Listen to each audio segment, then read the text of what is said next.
नमस्कार मंडळी, आज आपण घरच्या घरी अगदी कमी साहित्यात तयार होणारी हॉटेल स्टाईल चविष्ट झणझणीत पनीरची रस्सेदार भाजी बनवणार आहोत।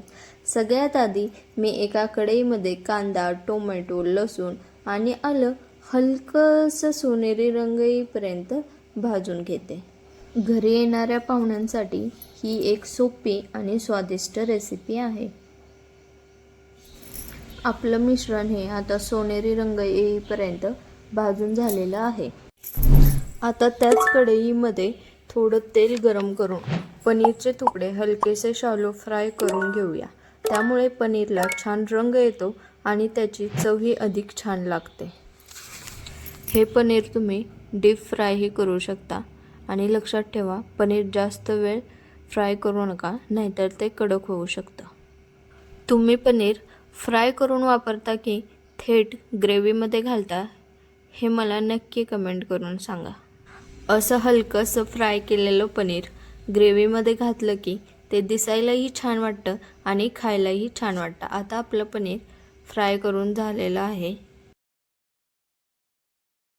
त्यानंतर याच कढईमध्ये थोडं तेल घालून खडे मसाले परतून घेऊया।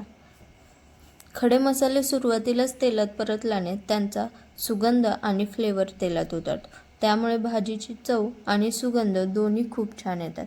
आता तयार केलेली कांदा टोमॅटोची पेस्ट घालून ती तेल सुटेपर्यंत भाजून घेऊयात। ग्रेव्हीला रंग आणि चव दोन्ही छान यावेत म्हणून टोमॅटो पेस्ट व्यवस्थित शिजू देऊयात।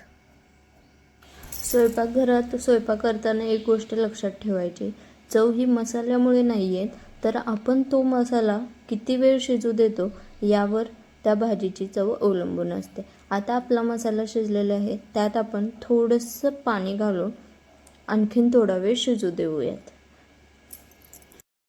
आता त्यात आपण लाल तिखट, धने पावडर, गरम मसाला आणि पनीर मसाल्याचे 2 चमचे घालून घेऊयात व तो मसाला 1-2 मिनटं परतून घेऊयात।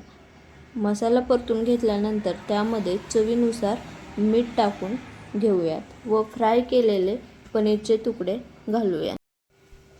हे पनीर आपण काल घरी बनवलेलं पनीर आहे, आज या भाजीत वापरते आहे, त्यामुळे ही भाजी फक्त चविष्ट नाही तर फ्रेशही लागणार आहे। आता भाजीमध्ये आपण गरजेनुसार गरम पाणी घालून घेऊया व त्यात हातावर चोळून कसुरी मेथी घालूया व त्यात कोथिंबीर घालून घेऊयात। आता त्याला छान लो फ्लेमवरती झाकून ठेवून उकळी आणूयात।